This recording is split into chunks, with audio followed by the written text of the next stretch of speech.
Hi ప్రజ్ఞ. జేసీ మీరు send చేసిన recent demo నాకు చాలా బాగా నచ్చింది.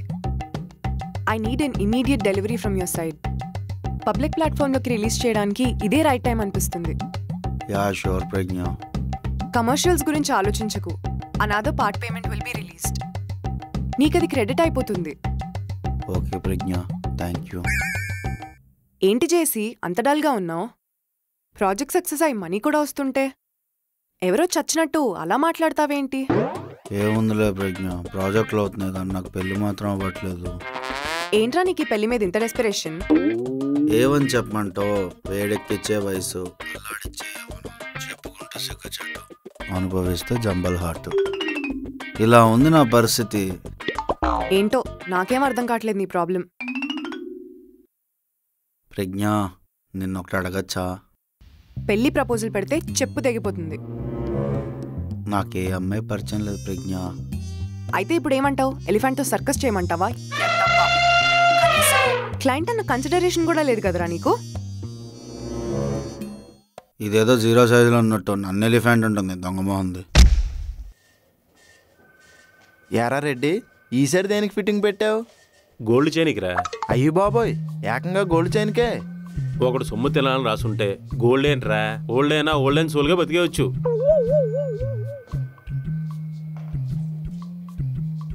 వీళ్ళేంట్రా రోజు గొడవలతో సందడిగా ఉండేవారు, ఇవాళ అన్ని నిషేధించి నిశ్శబ్దంగా ఉన్నారు. యుద్ధం జరిగే ముందు వచ్చి నిశ్శబ్దంలా ఉందిరా రెడ్డి ఇది. అయ్యి బాబాయ్. ఒరే రెడ్డి, జేసీగాడు ఇటే వస్తున్నాడు. రానే రానే. రెడ్డి గారు, నన్ను క్షమించండి. నా నుంచి మీకు చిన్న బహుమానం ఇద్దాం అనుకుంటున్నా. ఎందుకండి? రియలైజేషన్ అండి. మీరు ఆరాధించకండి. ఆకాశం మీద ఉమ్మేస్తే ఏమవుతుంది? మన మీద పడుతుంది. అలాంటిది కంపెనీలో మీ సేవల్ని గుర్తించకపోవడం అది నా వైఫల్యం అండి. అందుకే మీరు చేసే సేవల కోసం నా యొక్క చిన్న బహుమానం. చెప్పాను కదా. అయ్యో అదేం జేసీ గారు, మొన్నే సేవలు గుర్తించి డబ్బులు బట్టలు ఇచ్చారు కదా. ఇస్తుంటే తీసుకోక నీ డిటెక్షన్ ఏంటారా రెడ్డి? దిగజారుడు సాహిత్యానికి మరీ దిగజారిపోయినట్టు మాట్లాడకరా. రెడ్డి గారు, అది మొన్న పశ్చాత్తాపానికి, ఇది ఇవాల్టి పశ్చాత్తాపానికి. మీ పశ్చాత్తాపం ఇంత కాస్ట్లీగా ఉంటుంది అనుకోలేదండి. మీరు మరీ మొమెంట్ పెట్టేస్తున్నారు. సర్లేండి, అలా కానిద్దాం. మళ్ళీ మీరు ఫీల్ అవుతారనే సుమా. పరిహారం పేరు చెప్పి గోల్డ్ చైన్ కొట్టేశాడు. ఇలానే కంటిన్యూ చేస్తే గోసి లేకుండా చేసేస్తాడు. అలా చూడగల దిష్టి అవుతుంది, పని చూసుకో. జేసీ గారు, అన్నీ రెడ్డి గారికి ఇస్తున్నారేంటి? మొన్నేమో మందు, నిన్నేమో డబ్బులు, ఈరోజేమో చైను. ఏంటి వైపరీత్యం? పక్కోడ మీద పడేయడం మూర్ఖత్వం. ఆఫీసులో ఒకటి ఎదుగుతానంటే చాలు ఆడిని ఎలా తొక్కాలని పని పెట్టుకుంటారు కానీ పని మీద మాత్రం కాన్సన్ట్రేషన్ పెట్టరు. అయినా జేసీ గారికి ఏమనిపించిందో ఏంటో, కష్టాన్ని గుర్తిస్తున్నారు, చేతిలో ప్రతిఫలం పెడుతున్నారు.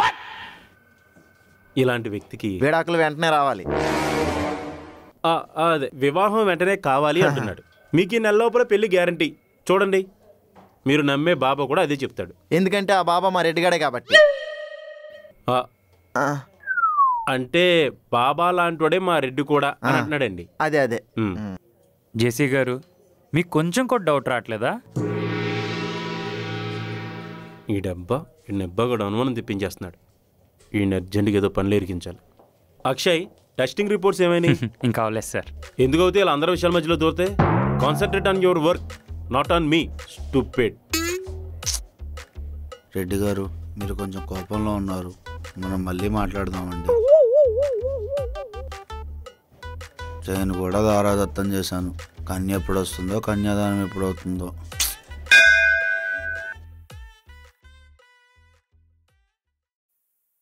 ఏంటక్క అర్జెంట్గా రమ్మన్నావు? నాకెందుకో మన లైఫ్లో తెలియకుండా అన్నయ్య ఏదో చేస్తున్నాడు అనిపిస్తుంది చందు. అంటే మొన్నటి వరకు లేచిపోదాం అనుకున్నా మేము, సడన్గా రామ్ ఆగిపోవడానికి కారణం అన్నయ్య ఏమో అని నాకు డౌట్గా ఉంది. రామ్ని అన్నయ్య బెదిరించాడంటావా? పక్కాగా. లేదంటే రామ్లో ఆ చేంజెస్ అంత ఈజీగా రాదు. చంపేస్తా అని బెదిరించుంటాడు. అందుకే రామ్ వెనుకడుగేశాడు. నువ్వేం ఆలోచిస్తున్నావు? నువ్వు చెప్తుంటే నాకు కూడా డౌట్ వస్తుంది. ఏంటది? నిన్నటి వరకు రోహిత్ నాతో మాట్లాడేవాడు, కలిసేవాడు. కానీ నిన్న నైట్ నుంచి నా ఫోన్స్ లిఫ్ట్ చేయట్లేదు, మెసేజెస్కి రిప్లై కూడా ఇవ్వట్లేదు. అయితే ఇది అన్నయ్య పనే. వాడే రోహిత్ని కూడా బెదిరించుంటాడు. వీడు మన లైఫ్లోకి వచ్చి రౌడీతనం దౌర్జన్యం చేస్తున్నాడేంటక్క? మనం ఊరుకున్నంత కొద్దీ వాడు ఇలానే బిహేవ్ చేస్తాడు. ఒకసారి వెళ్ళి వాడికి వార్నింగ్ ఇచ్చేసొద్దాం. మన లైఫ్లోకి ఇన్వాల్వ్ కావద్దని గట్టిగా ఇచ్చేసొద్దాం. కానీ అక్క, వాడు లేకపోతే మనం బతకలేమనుకుంటున్నావా చందు? నాకైతే రామ్ నన్ను జాగ్రత్తగా చూసుకుంటాడనే నమ్మకం ఉంది. నీకు కూడా రోహిత్ మీద అదే నమ్మకం ఉంటే వీడి కింద పడి మనం బతకాల్సిన అవసరం లేదు. ఇది నేను ఒక్కదాన్నే వెళ్ళి అడిగితే నా నోరు నొక్కేస్తాడు. అదే ఇద్దరం కలిసి వెళ్ళి అడిగితే నోరు మూసుకొని ఉంటాడు. ప్రేమించిన వాళ్ళని విడగొట్టడం వీడేదో గొప్ప అనుకుంటున్నాడు. అన్నయ్య అని ఆలోచిస్తుంటే మనల్ని అన్యాయం చేయాలని ఆలోచిస్తున్నాడు. పదక్క, వాడి సంగతి ఏంటో చూద్దాం.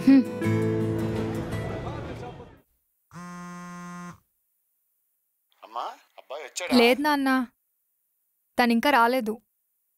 తన కోసమే వెయిట్ చేస్తున్నా కెఫ్టేరియాలో. మీ ఆఫీస్ అడ్రస్ ఇచ్చానమ్మా. సరే నాన్న.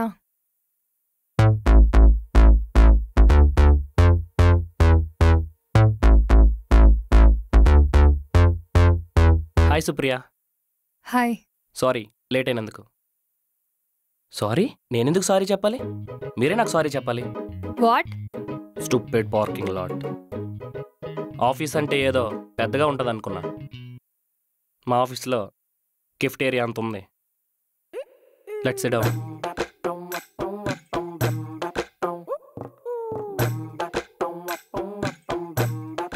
ఇది స్టోర్ రూమా? ఇది మా కెఫ్టేరియా. వాట్? ఇదా? ఇంత చిన్నదా? క్యాంటీన్ తక్కువ, స్టార్టప్కి ఎక్కువ అన్నట్టుంది. ఇంతకీ శాలరీస్ అని ఇస్తారా? చిల్లరిచ్చి సరిపెట్టేస్తారా? కాఫీ? ఛీ, ఇక్కడ నా వల్ల కాదు. నాన్న చెప్పారు నీ గురించి. ఆఫీస్ రన్ చేస్తున్నావు అంట కదా? అవును, ఇండియాలోనే one of the leading company. Good. నువ్వు నాకన్నా బాగా చదువుకున్నావుగా. నువ్వేంటి ఇలాంటి కంపెనీలో వర్క్ చేస్తున్నావు? శాలరీస్ కోసం వర్క్ చేయడం నా ప్రియారిటీ కాదు. ఇలాంటి చిన్న కంపెనీని నా వర్క్తో నిలబెట్టాలనుకోవడం నాకు సాటిస్ఫాక్షన్ ఇస్తుంది. ఇంకా నీకు ఆ ఛాన్స్ ఉండదు. ఎందుకు? మనం పెళ్లి చేసుకున్నాక నువ్వు ఇంకా ఇంట్లోనే నీ లైఫ్ని లీడ్ చేయాల్సి వస్తుంది కదా. ఇది నీ ఒపీనియనా లేదా నీ ఐడియాలజీయా? ప్రాక్టికాలిటీ. మా దగ్గర ఎన్నున్నప్పుడు నువ్వు వర్క్ చేయాల్సిన అవసరం ఏంటి? యాజ్ ఎ మెన్గా సంపాదించడం నా రెస్పాన్సిబిలిటీ. ఇంట్లో ఉండి నన్ను చూసుకోవడం ఇట్స్ యువర్ డ్యూటీ. ఇదే లైఫ్ కదా. అంటే నాకంటూ ఒక లైఫ్ ఉంటుంది కదా. నా ఫ్యామిలీ, నా కెరియర్, నా ఇష్టాలు. కామెడీ చేయకు సుప్రియ. ఒక అమ్మాయికి పెళ్ళయ్యాక అమ్మాయినా నాన్నైనా అన్నీ హస్బెండే కదా. ఇంకా కెరీర్ అంటావా? అసలు అమ్మాయిల కెరీర్ గురించి ఆలోచించడమే బిగ్ జోక్.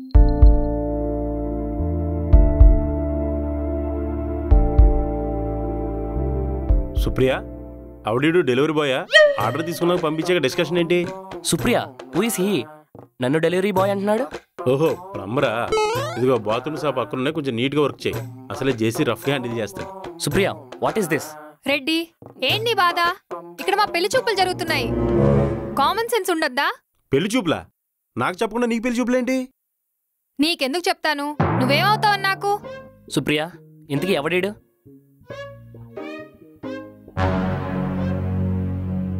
ఒరే చిట్టిగా, నువ్వా?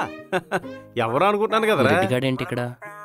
గింజంత ఉండేవాడివి, నింజా వారియర్లా మారిపోయావు. నువ్వెవరో నాకు గుర్తు రాలేదు. నేను గుర్తులేపడం ఏంట్రా? ఆ సీడీ షాప్ దగ్గర నీలం గ్యాసులు నట్టుకు వెళ్ళిపోతే ఓనర్ కొట్టినప్పుడు నేను కదా కాపాడింది. ఇంకా గుర్తురాట్లేదా? ఆ వైన్ షాప్ దగ్గర డబ్బులు కట్టకపోతే. గుర్తొచ్చింది. నువ్వేంట్రా సుప్రీం పెళ్లి చేసుకుందాం అనుకుంటున్నావా? అవునరా రెడ్డి. రెడ్డి, మేము కొంచెం పర్సనల్గా మాట్లాడుకోవాలి. ఇక్కడి నుంచి కొంచెం పక్కకి వెళ్తావా? వెళ్తాంలేండి, మాకు అవుతాయి పెళ్లి చూపులు.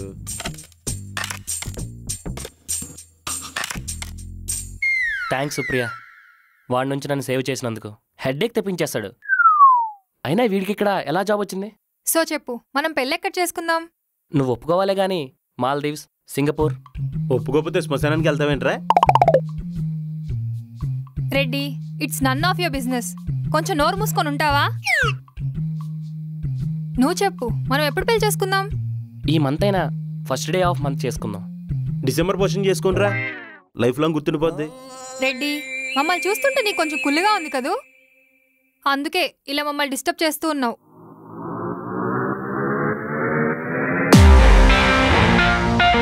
హాయ్. అదిగా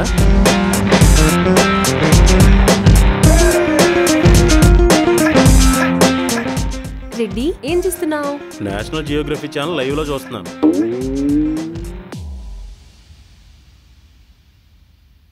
ఇదిగో ఇది నీకోసం, నేనే వండి తీసుకొచ్చాను. ఓ, నార్త్ ఇండియన్ ఫుడ్ నాకు చాలా ఇష్టం. ఇది మీకోసం నేనే రెడీ చేసి తీసుకొచ్చిన స్వీట్ చెంచం. చుమ్మా చుమ్మా. అద్విక చెప్పిన స్వీట్ నేమ్ కిస్ గురించి కాదు. మీకెందుకండి? ఆయన మా ఇద్దరిని చూస్తుంటే మీకు కుళ్ళు, అందుకే మమ్మల్ని డిస్టర్బ్ చేస్తున్నారు. నువ్వు తినిపించు అద్విక. రెడ్డి ఎలా ఉంది? ఇలాంటి ఫుడ్ రోజు ఉంటే బాగుంటుంది అనిపిస్తుంది అద్విక. నీ చేతి వంట తింటుంటే. ఓవర్ చేయకు, రోగం వచ్చి పోగలవు.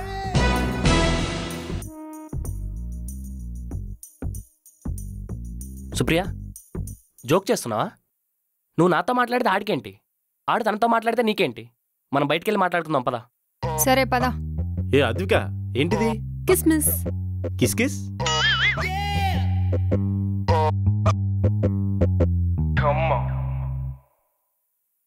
సో నేను మాట్లాడాల్సింది మాట్లాడా. నీ ఒపీనియన్ ఏంటో చెప్తే. ఏ అమ్మాయినా పెళ్ళయ్యాక అన్నీ ఉంటాయన్న ఆశతో అత్తవారింట్లో అడుగు పెడుతుంది. అన్నీ వదిలేసుకొని రావాలని కాదు. అంటే అమ్మాయి కెరియర్ అంటే ఇంట్లోనే ఉండాలని నీ మెంటాలిటీకి నాకు సింక్ అవ్వదు. ఏమన్నావు? ఒక అమ్మాయికి పెళ్ళయ్యాక అమ్మాయినా నాన్నైనా హస్బెండేనా? అమ్మాయికైనా అబ్బాయికైనా అమ్మా నాన్నల తర్వాత ఎవరైనా. పెళ్ళైతే ఆడపిల్ల అమ్మా నాన్నలు మర్చిపోవాలా? అలా మర్చిపోవాలనుకుంటే నీతో పెళ్ళే నాకు సెట్ అవ్వదు. యాటిట్యూడ్ చూపిస్తున్నావా? అసలు నా లెవెల్ ఏంటో తెలుసా? మాకెన్ని ఆస్తులున్నాయో తెలుసా? మీ నాన్న మా ఇంటికి వచ్చి అడుక్కుంటే నేను ఇక్కడికి వచ్చాను, లేకపోతే నేను నిన్ను పెళ్లి చేసుకోవడం ఏంటి? నీకు డబ్బుంటే వీళ్ళ ఇంట్లో కూర్చొని లెక్క పెట్టుకో, మాకు లెక్కలు చెప్పకు. మా నాన్న గురించి ఇంకొకసారి తప్పుగా మాట్లాడితే పళ్ళు రాలిపోతాయి. Get out from here.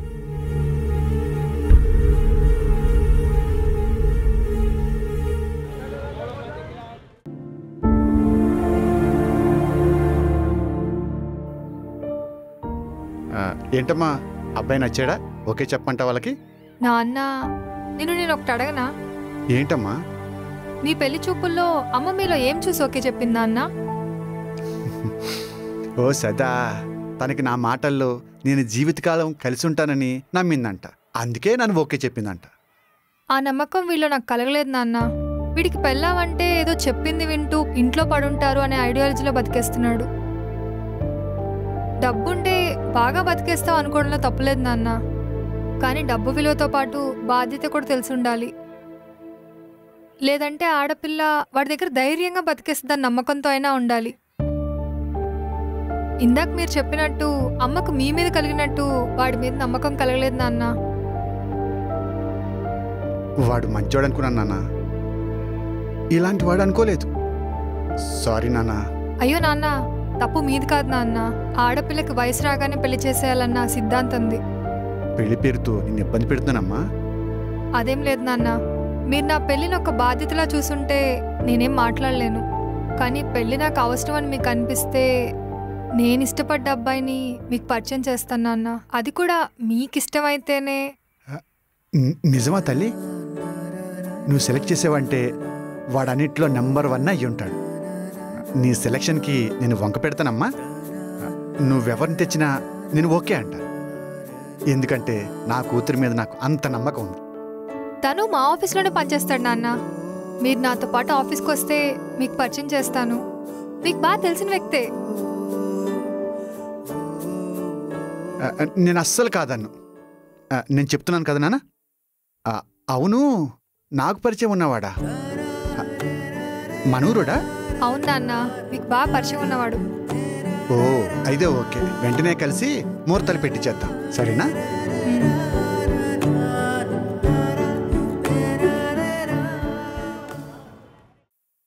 ఏమైందమ్మా, ఇక్కడికి రమ్మన్నారు? ఇలా రావాలనే కదా చేయాల్సిన పనులన్నీ దొంగచాటుగా చేస్తున్నావు. ఏం మాట్లాడుతున్నావమ్మా? అబ్బా ఏం నటిస్తున్నావన్నయ్యా? నీలాంటి శాడిస్ట్ అన్నయ్య ఈ ప్రపంచంలోనే ఉండడు. నేను నటించడం ఏంటమ్మా? మరి ఇది నటించడం కాకపోతే ఇంకేంటి? ఎప్పుడు మాతో మాట్లాడుతూ కలిసి తిరిగేటోళ్ళు సడన్ గా కాల్ లిఫ్ట్ చేయకోకుండా వెళ్ళిపోయారంటే ఇది నువ్వు చేసిన పని కాదా? రోహిత్ అంటే నాకు ప్రాణం అని తెలుసు. అలాంటిది వాడికి ఏం చెప్పి బెదిరించావు? అసలు నువ్వు అన్నయ్యవేనా? నీలాంటి సాడిస్టిక్ బ్రదర్ ఈ ప్రపంచంలోనే ఉండడు. అసలు వీడు మనకన్నయ్య ఏంటి చందు? వీడసలు మనకన్నయ్యే కాదు. అమ్మా నాన్న ఉండింటే మాకు ఈ గతి పట్టేదే కాదు. ఏదో మా జీవితాలను ఉద్ధరిస్తున్నావు అనుకుంటున్నావు. మా మీద అజమాయిషి చెలాయిస్తున్నావు. నీకు అది అర్థమవుతుందా? ఇదిగో చూడు, నీతో ఇంక మాకు సంబంధమే లేదు. మా జీవితంలోకి ఇంక రావద్దు. మా బ్రతుకులేదో మమ్మల్ని బ్రతకని. నీకు చేతులు జోడించి దండం పెడుతున్నా, మమ్మల్ని వదిలే.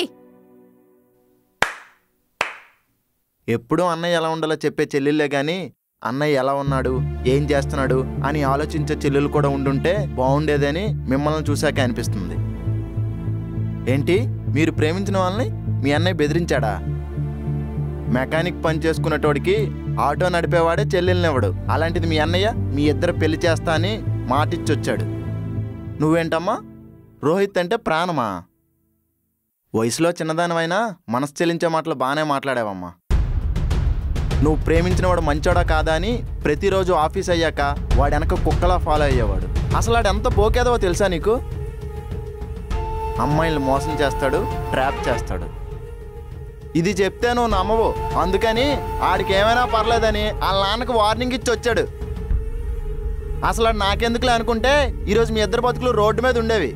మీ అన్నయ్య లేకపోతే మీరు ఉండగలరేమో నాకు తెలియదు, కానీ మీరు లేకుండా మీ అన్నయ్య ఒక్క నిమిషం కూడా బతకలేడు. ఆడసలు మీకోసమే బతుకుతున్నాడు. నువ్వేం వాడిని వెనుకేసుకొని రావాల్సిన అవసరం లేదు. మన సంవత్సరికం చేయమంటే డబ్బుల గురించి ఆలోచిస్తున్నాడు. అది మీకు తెలిసింది పిచ్చి మొకాలారా. లాస్ట్ టైం మీరు ఊరు వెళ్ళినప్పుడు ఊరోళ్ళందరూ మీ మీద గొడవ కొద్దామని చూశారు. మీ మావయ్య ఆపాడు. మీ మావయ్య ఇప్పుడప్పుడే మిమ్మల్ని ఊరు రావద్దని ఇడికి ఫోన్ చేసి చెప్పాడు. ఊర్లో వాళ్ళు ఇంకా మిమ్మల్ని యాక్సెప్ట్ చేయలేదని తెలిస్తే మీరు బాధపడతారని ఆ విషయం దాచాడు. జరగాల్సిన కార్యక్రమాలు ఆ రోజే పంతులకు డబ్బులిచ్చి జరిపించేశాడు. మీ మీద పగలేదమ్మా, ప్రేమ మాత్రమే ఉంది. అందుకే లేచిపోతే ఇబ్బంది పడతావని రామ్ను ఆపాను. రోహిత్ వెనకబడితే మోసపోతావని వాడికి దూరం చేశాను. కారణాలు ఏమైనా ఉద్దేశం మాత్రం ఉంది, మీరు బాగుండాలి. నేను మీ జీవితంలో లేకపోతేనే మీ జీవితాలు బాగుంటాయి అనుకుంటే ఇంకెప్పుడు మీకు అడ్డురానమ్మా. నేను మీరు ఈ అన్నయ్యతో మాట్లాడడానికి వచ్చారేమో అనుకున్నాను, కానీ మీ అన్నయ్య వద్దని చెప్పడానికి వచ్చారనుకోలేదు. మీరు నన్ను వద్దనుకోవచ్చు, కానీ నేనున్నంత వరకు నా చెల్లెళ్ళు ఎక్కడున్నా వాళ్ళకి ఏ కష్టం రాకుండా నేను అడ్డెళ్ళిపోతాను. సారీ అన్నయ్య, మమ్మల్ని క్షమించు. మా గురించి ఆలోచించడం లేదనుకున్నాం, కానీ మా గురించి మాత్రమే ఆలోచిస్తున్నామని తెలుసుకోలేకపోయాం. ఇంకా మీ మాట కాదని మేము ఏ పని చెయ్యమన్నయ్యా. మీ పెళ్ళిళ్ళు ఎలా చేయాలో ఎప్పుడు చేయాలో నాకు బాగా తెలుసు. ఆ విషయం నాకు వదిలేయండి, నేను చూసుకుంటాను.